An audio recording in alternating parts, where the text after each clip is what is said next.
Going to be a fascinating final tomorrow. Darwin Cook will perhaps be the favourite from the USA, but the British athletes all in great form, and Lincoln Asquith was the fastest in the semis, 10.41. He's joined by Linford Christie, Mike McFarlane, Buster Watson and Donovan Reid, with Ernie Obeng and Chidi Imo.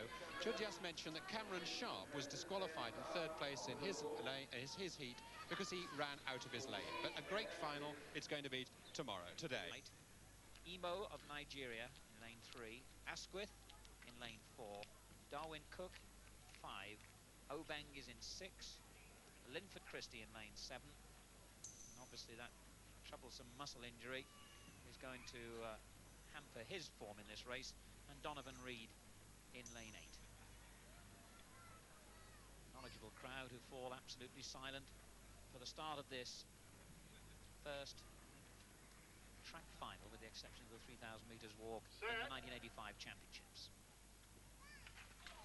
I think it was Asquith in lane 4 who was responsible for the false start this time. And there's no more heart-rending moment, I think, than that.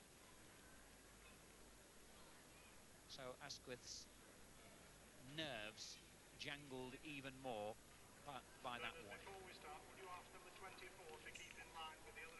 And I can hear again Chidi Imo of Nigeria being asked to maintain his position and keep in line with the other athletes. Very inexperienced, although he is studying in the United States of America at Missouri University, so he ought to know the drill well enough. On your marks. And for the third time, they're called to their blocks. Watson, right-hand side of the picture. Then it's McFarlane, Imo, Asquith, Cook, Obeng, Christie, and Donovan Reid. Darwin Cook, the favourite, in lane 5. Arguably the best 100 metres man in the world at the moment. Set.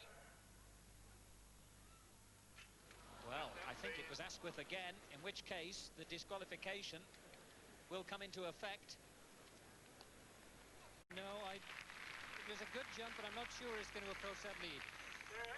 Thanks to John Herbert for perfect timing. Back to the 100 metres final, and this time they are cleanly away, and Cook, not inhibited by all those problems, has gone off very strongly, but Asquith on his inside coming through strongly too.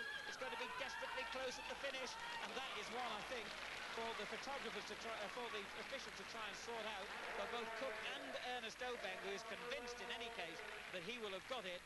We're well up there, but that was a blanket finish, and certainly Obeng is convinced that he was the winner. And I thought by the end of the race McFarlane had come through.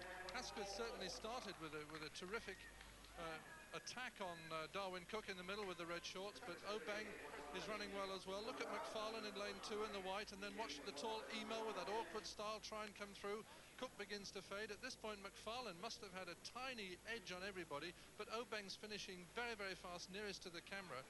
And yes, it does look as if little Ernie gets it on the line, but there can't be more than 0.05 of a second between about 5 of them there. So Ernie Obeng has a much sharper eye, I have to say, than this particular commentator, because if he was as convinced as he obviously was, then who am I to argue with him as he goes on a lap of honour with Mike McFarlane. We'll confirm the result as soon as we can, of course.